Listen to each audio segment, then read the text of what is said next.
And hello, today we're having a look at the X-Touch Compact from Behringer and how it works with the SSL UC1. And if you don't watch the video, I can tell you it works very well. So if you've already got an X-Touch Compact, no reason not to get a UC1. The two complement each other quite well. In fact, the UC1 complements any Mackie compatible controller pretty well. They're kind of mutually exclusive, although it's probably not that intuitive to think they're going to be that way. In practice they are. But I'll start off anyway showing you from scratch. I've got the X-Touch Compact here, and let's set it up with its script. And I've got a ridiculous number of scripts here, but just ignore that. When I want it X-Touch Compact, we'll give it a port. Doesn't really matter what the port is, provided that the in and out is the same. I don't think I want 13, do I? That's just unlucky. Let's go 12.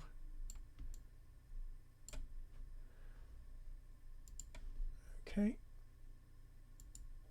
And we've now got the usual control that you'd expect, so I can record enable tracks along the bottom here. I can select tracks. I can mute tracks individually. And I can solo tracks, and of course I can change the padding of tracks as you'd expect, and I've got all the usual control. I can change assignments over here. I can play, I can stop, I can pause. Oh, and I'll just show you this. I can change the mix of colours. This is something I was working on yesterday, and I was quite chuffed because it's fairly easy to do as part of the script, but quite effective. So I've now got a set of I've set up 8 at a time because that's how control surfaces tend to work, and I've given them different colours, or you can go back and just leave it as it is. Now these will persist with the FL Studio project, so it's just a one-off thing, and it's just an easy way to get going. Remains to be seen how much I'll use it, but I think I'll probably make quite good use of it because this was the layout I had before. Anyway, I digress. If we go in and look at the 360 software, you'll see there's nothing there at the moment, and that's because we need to add some channel strips. So if we're doing that by hand, I need the SSL native channel strip 2, and we'll just load that first one up, and you'll see it's appeared in the strip. And to save time, you'll see on some of my other videos I've got shortcuts for doing this, and I've got a Stream Deck here with a button which just happens to be set up. You can also do it if you've got UF8, you can set that up, and I think I also showed with a Logitech mouse, which works quite well. Interestingly, I think I've put 2 on there because I didn't move the mouse onto the next channel strip, but never mind. I wonder what that will do. I think I'll probably, before we move any further, I'll add the others. I'll just remove that duplicate one. It may or may not work, but let's not risk it. We don't need you, sir. Okay, now if we go back to the 360 software, just make that a bit bigger, you can see that these are the ones I've just added.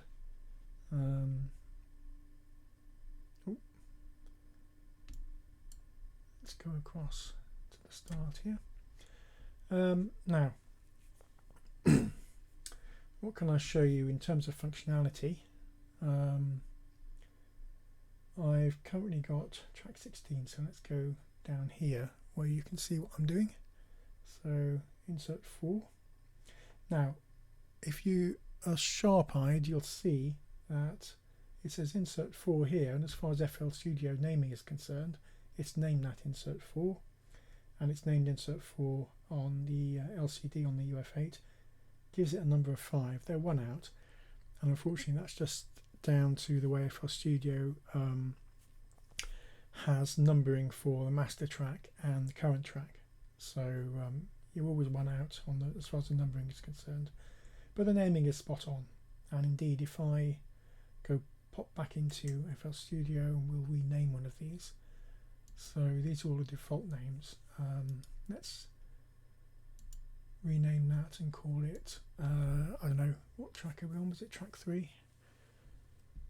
Track 3. So this would be, you'd name it whatever your instrument was. And I don't know if you can see, but straight away it gets renamed down here. You can see I've highlighted track 3, and if we go into the 360 software, I think the names are down the bottom. Picks up track 3, and it does that on the fly, so as soon as I'm typing you'll see it go in. So the integration is very good between FL Studio and the UC1. I don't think, I'm pretty sure that the FL Studio is not one of the supported DAWs, but that's by the by. It just seems to work really well, so that really hasn't bothered me at all. From here, you've got all the functionality you'd expect. So I'm on track 3. I can change, might help if you can see what I'm doing. Let's zoom in. I can change things like the range, release. You can see the knobs I'm basically twiddling. All works really well and is reflected in FL Studio in terms of the channel strip plugin. And you'll see I've actually done that on other videos where I've got the plugin on the window and I've got the 360 software up and FL Studio all on the same window, and they're all working well together. And really that's the point of the video, I guess, is the X-Touch Compact works really well with the UC1, works really well with FL Studio, except for this bugbear of the track numbering, but to be honest that doesn't bother me, I'm just pointing it out. Now, anything else I should show you while I'm here? I think I've shown you the basics. So just to summarise, which I think I just did, all work well together. If you've got an X-Touch Compact and you're thinking about getting a UC1, rest assured they do work pretty well together, and vice versa. The X-Touch Compact is it's a nice control surface. It's different to the X-Touch One. The X-Touch One is the larger model that has scribble strips and meters. Now, you might think that they're necessary. What I tend to do is, what I'm attempting to do here, is on my setup, I can have the mixer immediately above the control surface, and it's possible to see if I can just move that across to give an indication on the screen. So it's possible to have the metering happening immediately above each mixer level, and as you change one thing you'll see it gets reflected immediately in front of you on the screen in FL Studio.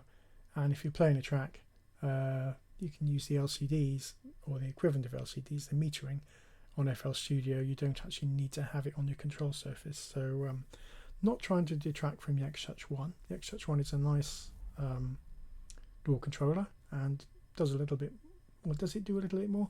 It doesn't do a little bit more, but it has, as I say, the scribble strips and the metering, which is nice. The control surface here, the Compact, has a slightly different layout, but by and large you can pretty much do everything that you want to do on the Compact. I'm struggling to think. There might be a few extra buttons and bits and pieces on the X-Touch One, but what you lose on the swings you gain on the roundabouts, and having a nice straightforward layout, which you have on the Compact, is actually quite nice and helps you focus on what you're supposed to be doing, which is creating music. I mean, that's my biggest flaw, is I like playing with the technology, I like coding the scripts. I've kind of ended up in a situation where I'm retired now, by the way. I'll do like a week's worth of coding and messing around and playing with technology, and I'll do some of these videos. Then I'll do a week of doing music, using it all, and that seems to suit me quite well. I find after I've done a week or so of one thing, I'm ready to do a week or so of something else. Yeah, you're probably in a slightly different situation than me. I'm quite fortunate, given where I am at the moment.